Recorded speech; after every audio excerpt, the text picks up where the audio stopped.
So last time we spoke about Hadlakat Nerot. This time I want to start going through the Melachot one by one, going through each Melacha and giving each Melacha some time. So we know, just a bit of a background and introduction, on Shabbat we have 39 Melachot, 39 Avot Melachot that are asur to do on Shabbat. And each category of the Avot Melachot has different toldot, different derivatives that are under the banner of one of the Avot. And we'll get into that as we go through each Melacha. But just for example, there's, let's say, an Av Melacha of plowing. That was one of the things that they had to do as part of the creation of the Mishkan. They had to plow, and we're going to explain where everything comes from. But one of the things that they had to do was plow. So a derivative of plowing is, for example, fertilizing the ground or doing anything that will make the ground more fertile and easier to grow on that ground. So the 39 melachot that are asur on Shabbat are learned from the Mishkan. We know there were 39 different avodas done as part of the preparation of the Mishkan to build and erect the Mishkan from A to Z, included 39 melachot, 39 different creative acts of labor, we'll call it. And all of those are asur to do on Shabbat. So when you're dealing with a malacha, you have the Av Malacha, which is asur midioraita.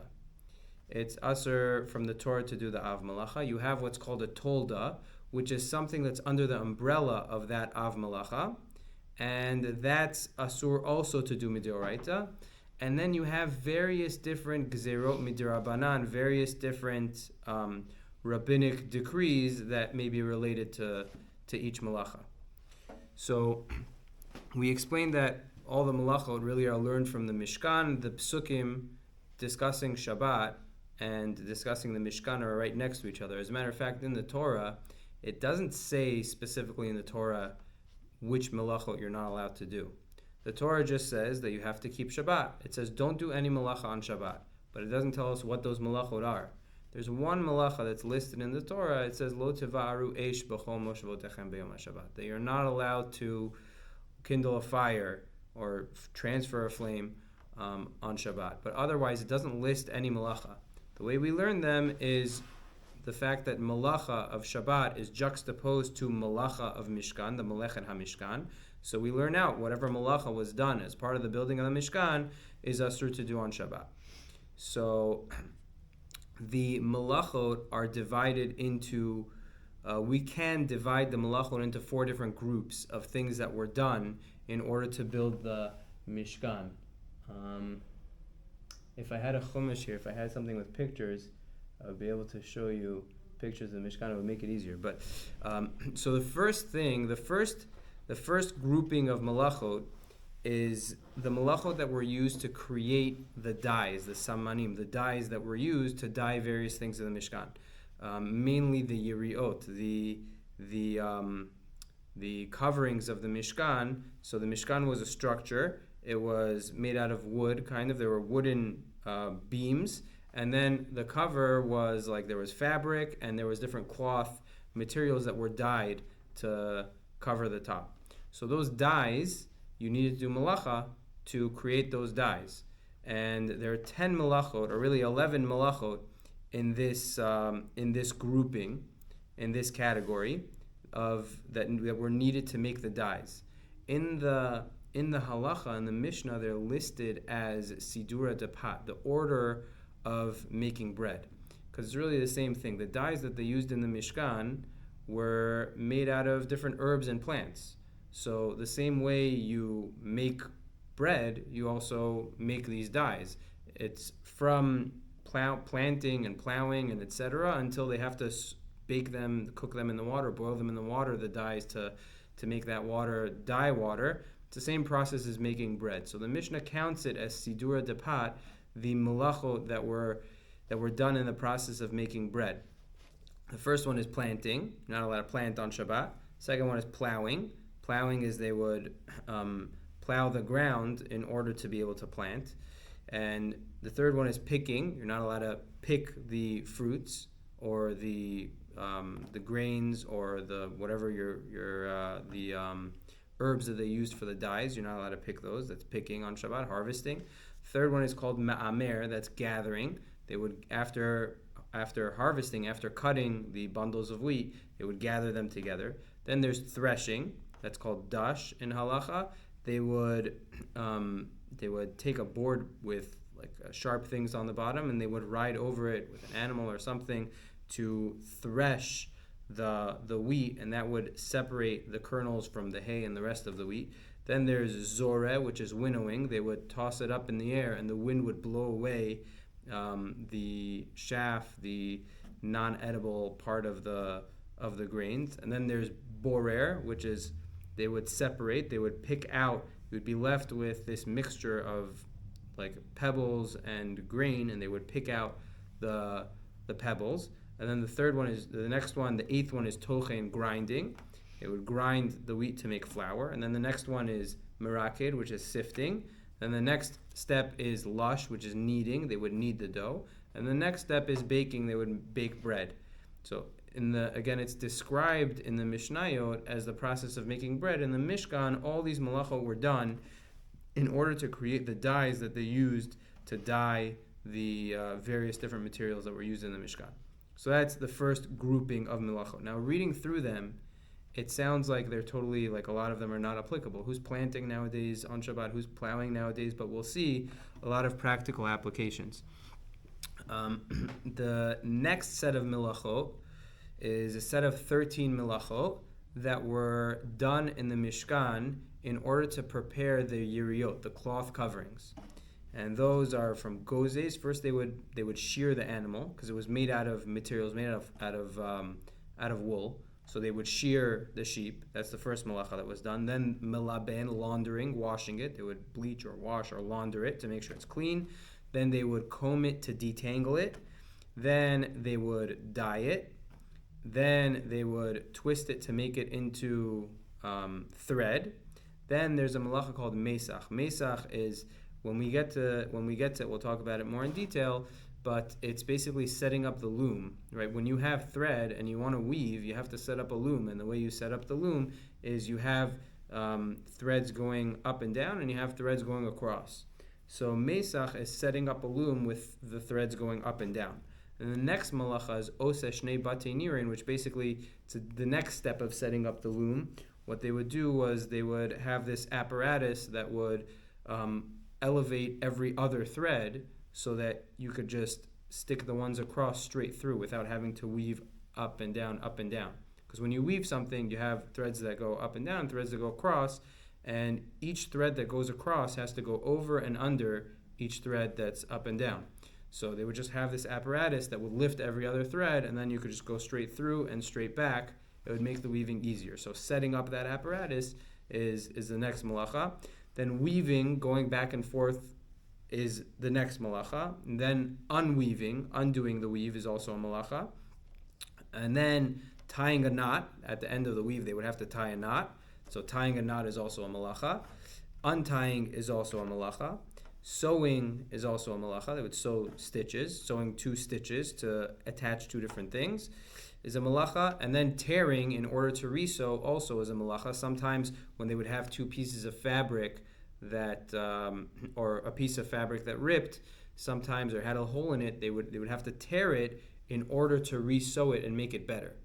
Right? So the tearing itself is not asur deoraita. The tearing in order to resew is what's asur deoraita, because every malacha is something that's being done for a productive purpose. If you're just tearing something not to resew it, that's a different issue. When we get to the malacha, we'll speak about it more. This is just kind of an intro. So that takes us to 24 melachot. So we have a total of 39. The next set of melachot were used to prepare the skin coverings. These were, until now we spoke about wool coverings, cloth coverings of the Mishkan. There were also coverings made out of animal hide. So the melachot being done to prepare those animal hide coverings were the following. First, they had to trap the animal. Right? So that's tzad, that's a melacha. You're not allowed to trap animals on Shabbat. Then there's a melacha of shchita. They would shech the animal in order to get its skin. Then hefshet, they would have to skin the animal. That's also a melacha. Then you can't just use the skin the way that it is. They would have to process it by salting it and tanning it. That's called me'abed. That's another melacha. Then the next malacha is misartet. They would, right, the skin, they would mark the areas where they needed to cut the skin. So that's another malacha, indenting it where they would cut it. And then there's a malacha called memachek. They would smooth out those skins. And then there's a malacha called cutting, kotzetz. They would cut the hides to fit the measurements that they wanted it to be, to use it for the coverings of the Mishkan. So that's the third category. So first we spoke about melachot that were used for the dyes in the Mishkan, which is also the process of making bread. And then we spoke about the melachot that were used for the curtain, the material coverings of the Mishkan. And then there were melachot used for the skin coverings of the Mishkan, the hides. The last set of melachot are a little bit more miscellaneous. Most of them were used to actually erect the structure of the Mishkan that they had in the desert. So the first one is kotev, writing. They would have to write on the beams which one went where to know how to order them. And then they would also have to erase in order to rewrite. So those are the first two melachot in this last category. Then there's boneh, building. They would have to actually build the structure. Then there's demolishing. And the demolishing also was demolishing in order to rebuild. So that's another melacha. Then there's also extinguishing a flame and relighting a flame. So those are two other melachot. Then there's a melacha called makeh bepatish, which is like giving the final blow. And the last melacha is hotza'ah, is taking something from a private domain to a public domain, or carrying in a public domain, obviously in a place where there's no eruv. So that's just basically a brief overview of the 39 melachot. And as you probably noticed, some of these melachot seem to be less common, like we mentioned, and some are more common. So the plan is to go through each melacha one by one. Some melachot are very not so common, and we'll maybe spend 5-10 minutes on them. Some melachot are going to be very common and have a lot of practical applications, and we'll spend multiple classes on those, B'ezras Hashem. So let's get started. So the first malacha is melechet zoreya, the malacha of planting. So planting, the umbrella of the malacha is really anything that facilitates growth of a plant or betters the fruit of a plant. That's all under the category of the malacha of planting. Watering plants is included in the malacha of planting. Fertilizing is included in the malacha of planting. Pruning, right? Pruning is something that they used to do. I mean, they probably still do. Something that the Gemara talks about, that if somebody had a grapevine, they would, from time to time, go around and cut off the branches that were like dead, or taking nutrition from the rest of the grapevine so that everything else could grow better. So you're cutting off branches, but you're doing it for the purpose of other things to grow better. That's also part of the malacha of planting. Taking out weeds to help other things grow better is also part of the malacha of planting.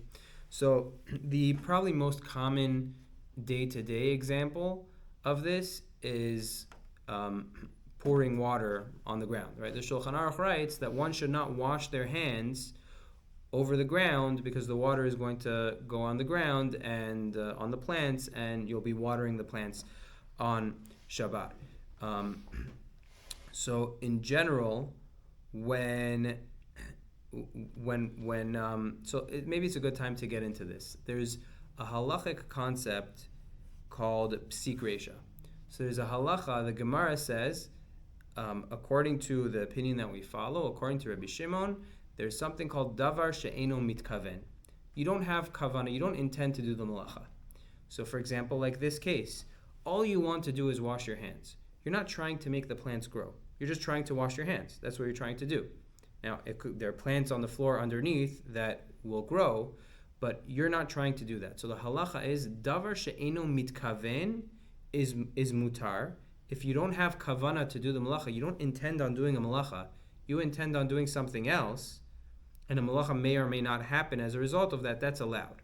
The exception is if it's something that will for sure happen. It's a psik resha. Psik resha means it will for sure happen. So in this case, even though you don't intend on watering the ground, but since it's something that will for sure happen when you wash your hands over a bush or a rose bush or whatever it is, or a tree, it's for sure going to be watering the tree and going to facilitate the growth of the tree. Therefore, it's asur. Even though you don't intend on doing that, but since it's certainly going to happen, it's asur. What would be an example of a thing that you didn't intend to happen and it's okay? So if it's not for sure going to happen. Like, So for example, the Gemara says if somebody's dragging a table outside and it's making ditches in the ground. So that's plowing. You're not allowed to make ditches or dig in the ground. But if it's not for sure going to happen, it's a table. It's not so heavy. It might make a ditch in the ground. It might not. So then it would be allowed because you don't intend on making a ditch in the ground. You just want to transfer the table from one area to another table. And it's not certainly going to happen that you're going to be violating plowing. So therefore it would be mutar. But in a case where it's certainly going to happen, it would be asur. Now, when it comes to watering the ground is something that could be a few different melachot. When it comes to putting water on the ground, there's 3 different melachot that a person has to have in mind. Number 1 is zoreya, planting. Am I facilitating the growth of any plant? Number 2 is choresh, plowing. The malacha of plowing also could be accomplished by putting water on the ground, because plowing, what you're doing when you plow is you're softening the dirt. You're making the dirt softer and easier to be planted on. So when you water the ground, you're also doing that. You're softening the dirt. So you have to keep in mind when I'm watering the ground, when there's something coming to water, when I'm doing some activity that may involve water going on the ground, am I violating zoreya? Am I violating planting? Am I violating choresh? Am I violating plowing by softening the land? And also, a third malacha that could come into play is lush, kneading. When you knead, what you do is you take water and you put it into flour. What's flour? Flour is a bunch of little fine granules or particles, and when you put water into it, it makes it into one solid dough type item. So anything that is similar to that is also asur. So for example, if there's dirt and putting water onto that dirt makes it one clumpy thing, that would be similar to kneading. It would be part of the malacha of kneading. Now, when you knead, though, you actually have to mush it together with your hands or with something to make it into that dough type texture. So there's a question in the Gemara, if I'm not touching it with my hands, I'm just putting water into some dirt or flour or whatever it may be, is that considered kneading also or not? So there's a machloket in the Gemara whether it's kneading deoraita or kneading derabanan, but when we get to kneading, we'll get more into that. It's just something to keep in mind that putting water onto the ground could potentially involve these 3 melachot.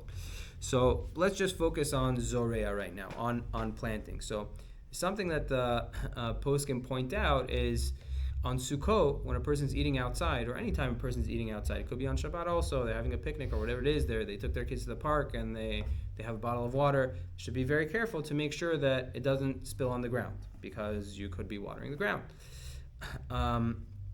Now, the question is is that specifically water, or what about other liquids? What about other drinks?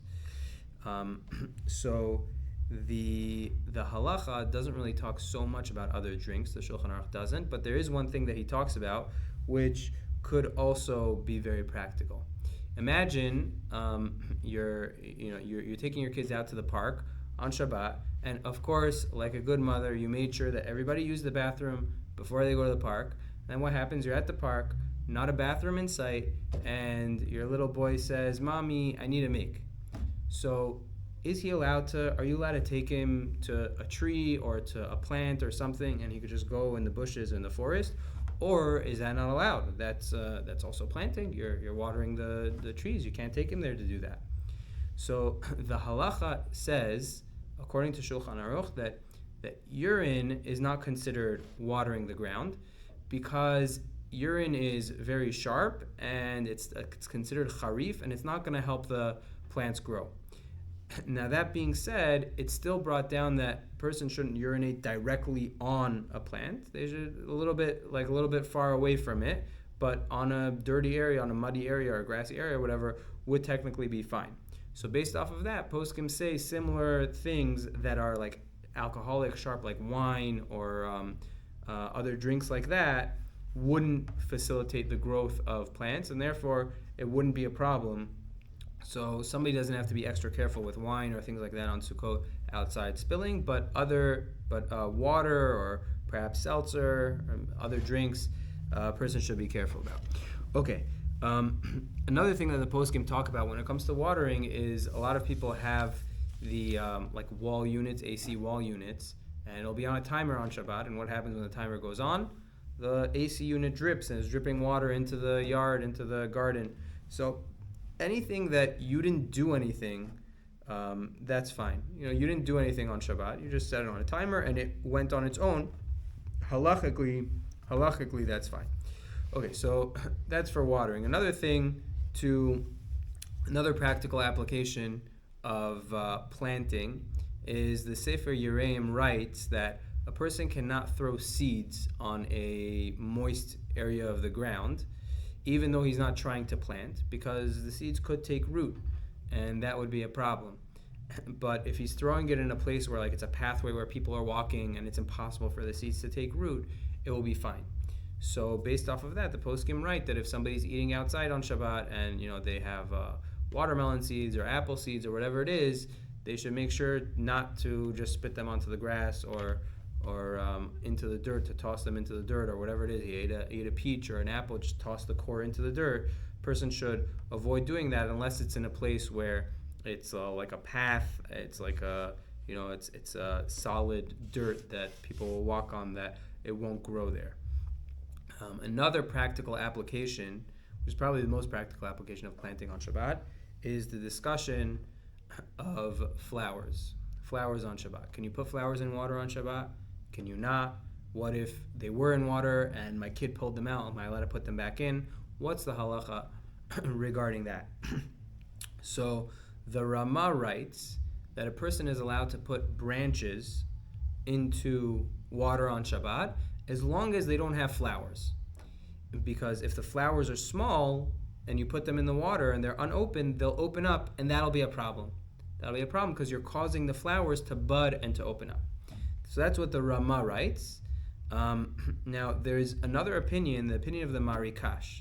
The Marikash counter argues, and he says, well, it's not really growing. It was all there. It's not like a fruit that's getting bigger. The whole flower was there. It was just closed, and now it's open. It's not getting bigger and growing. It's just opening. It was closed, and it's open. That's not called planting. So that's the argument of the Marikash. The bottom line halacha is that if the flowers were already fully opened before Shabbat or whatever, when you have them now, one would be allowed to put them in water on Shabbat. It's brought down that if one wants to be machmir, it's good to be machmir to avoid that, but that's the halacha. If they're open, you're allowed to put them into water on Shabbat. If they were only buds, they were not open, they were closed flowers, then lechatchila, a person should not put them in water on Shabbat. If they were pulled out, if your kids pulled them out or whatever, you shouldn't put them back on Shabbat lechatchila. Now, there are poskim that also discuss if I have flowers that are just beginning to bud, they're still mostly closed, and they're in the vase on the table. And I want to move the table. I want to move the vase off the table. So some poskim say when you actually move the vase off the table, the movement of the water could facilitate the growth of the flowers and cause them to open up faster. Therefore, you can't do it. You can't move it. But the Rovadia brings those poskim, and it seems that the bottom line halacha is that you would be allowed to move it. It's good for a person to just do it gently, to not agitate the water so much when they're moving the flowers from one part of the table to a different part or to a different area for them to be off the table. Just to do it gently so that the water won't be agitated and it won't facilitate the growth of the flowers and won't cause them to bud faster. Once we're on the topic of flowers, there's also the poskim discuss, can you make a flower arrangement on Shabbat?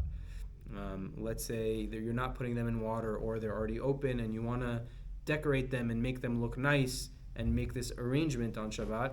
So Ramoshe Feinstein has a problem with it. He said you can't do it on Shabbat, not for planting, but because you're creating, he says it's mitaken mana, you're creating, it's like you're building this arrangement and you're creating something. And he says therefore it wouldn't be allowed. However, I believe Rav Ovadia Yosef says that there's no problem with that a person could make that flower arrangement on Shabbat. Okay, another practical application of planting on Shabbat is the poskim discuss opening windows. What's the problem with opening windows? So let's say I have plants in the house. I have live plants at home, and I open the window. What happens when I open the window? Fresh air comes in, and the plants get fresh air, and that helps them grow. Or sunlight comes in and shines into the house, and that helps the plants grow. So am I not allowed to open any windows because it's gonna cause my plants to grow better? What's the halacha? So if a person's doing it particularly for the plant to get sunlight or to get fresh air, say he has a plant by the windowsill and he opens the window for it to get fresh air or to get sunlight, particularly for it to grow, that would be a problem. But let's say now you're not doing it for that purpose.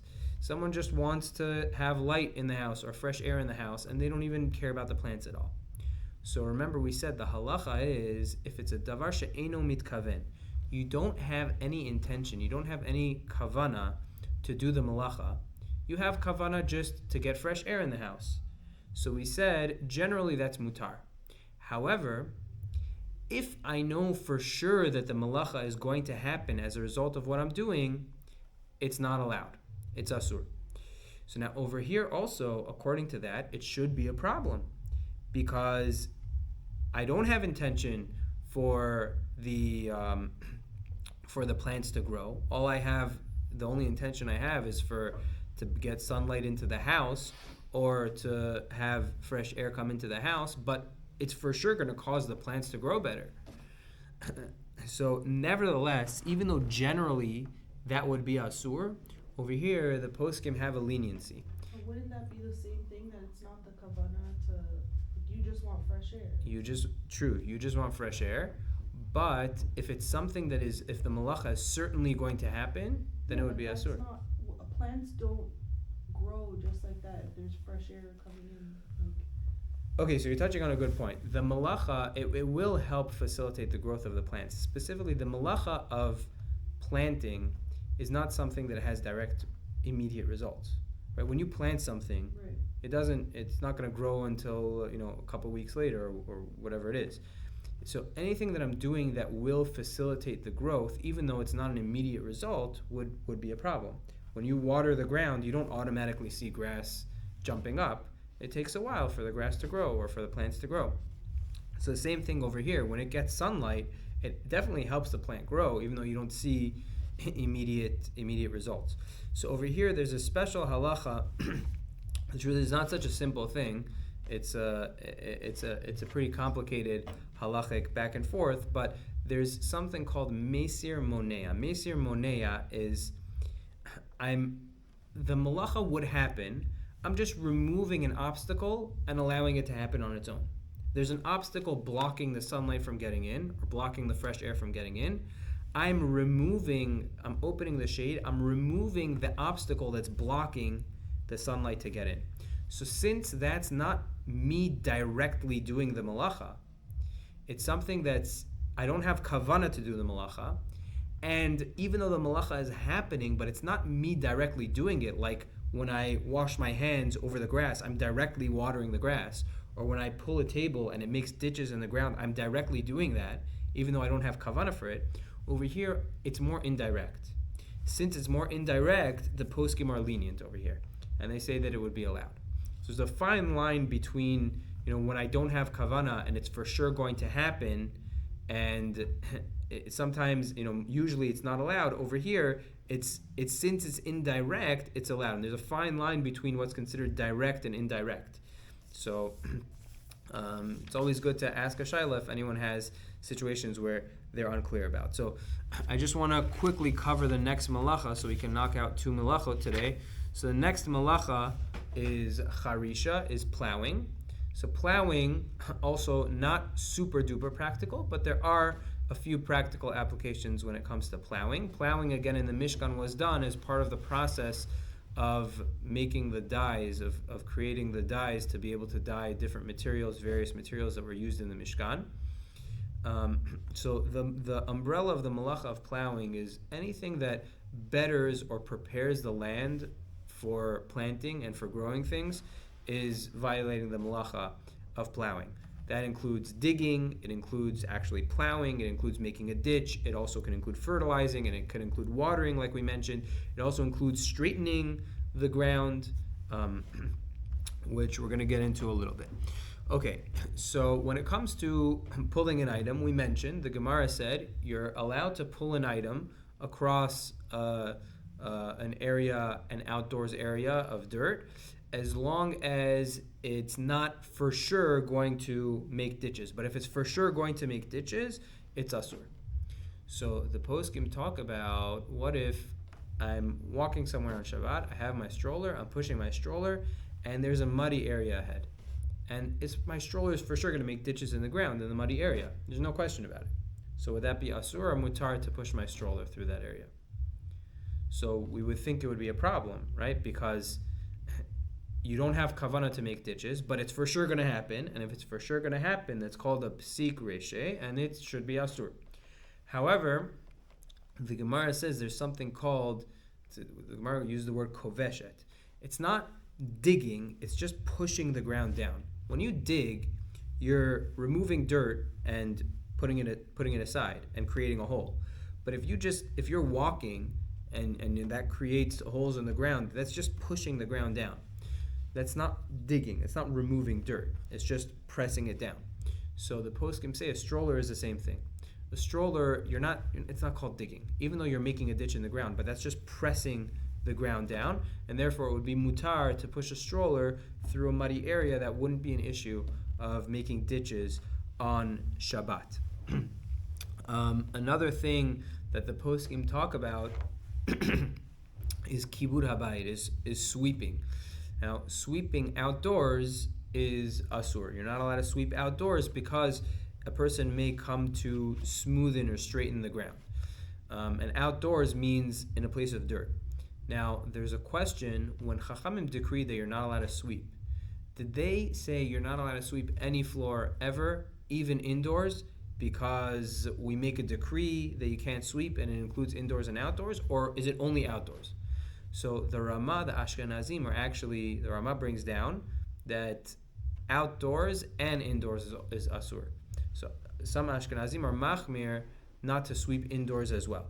Now, a lot has changed since the times of the previous generations, and poskim write that nowadays, even according to Ashkenazim, there's no room to say that indoors also will be asur, because nowadays most indoor places are have a floor. They have a floor that's not the dirt floor. So the halacha would be, right, the whole reason not to do it indoors was because if I do it indoors, I might do it in a place where the floor is not a tile or a carpet and the floor is dirt, that has a dirt floor. Nowadays, it's really not applicable. A person isn't going to come to do it in his house in a room that doesn't have that has a dirt floor. So therefore, even according to Ashkenazim, nowadays sweeping would be mutar. The poskim talk about playing ball indoors and everything like that, rolling a ball or playing with marbles or whatever indoors. All of those things would be fine. Outdoors, some poskim have more of a problem with it because you may come to be mashve gumot, you may come to straighten out the ground, but many poskim say that when it comes to children playing ball outside, that wouldn't be a problem, especially if it's not a what's called not a dirt area. If it's an area that's pavement or anything like that, that would be fine. So that pretty much covers the practical applications of the first two melachot, Melachet Zoreya, Melachet Kotzer, Melachet Zoreya and Melachet Choresh, the Melacha of planting and the Melacha of plowing. One machshava that is related to these two melachot, when you plant something, you have to first plow the ground in order to plant, and then you have to cover it with the dirt. And the Mefarshim speak out that the same way a person could learn from the melacha, from these melachot, that a lot of times things are not so easy. In order to grow, you have to first break down. You have to first break the land, soften it, and plow it, and then you put a seed in there, and then you have to cover it. And it's true also with a person's personal growth. A person sometimes has to break themselves down, go through difficulty in order to achieve ultimate growth. Okay, so B'ezrat Hashem, we'll continue with the following melachot next time in 2 weeks. Thank you for coming.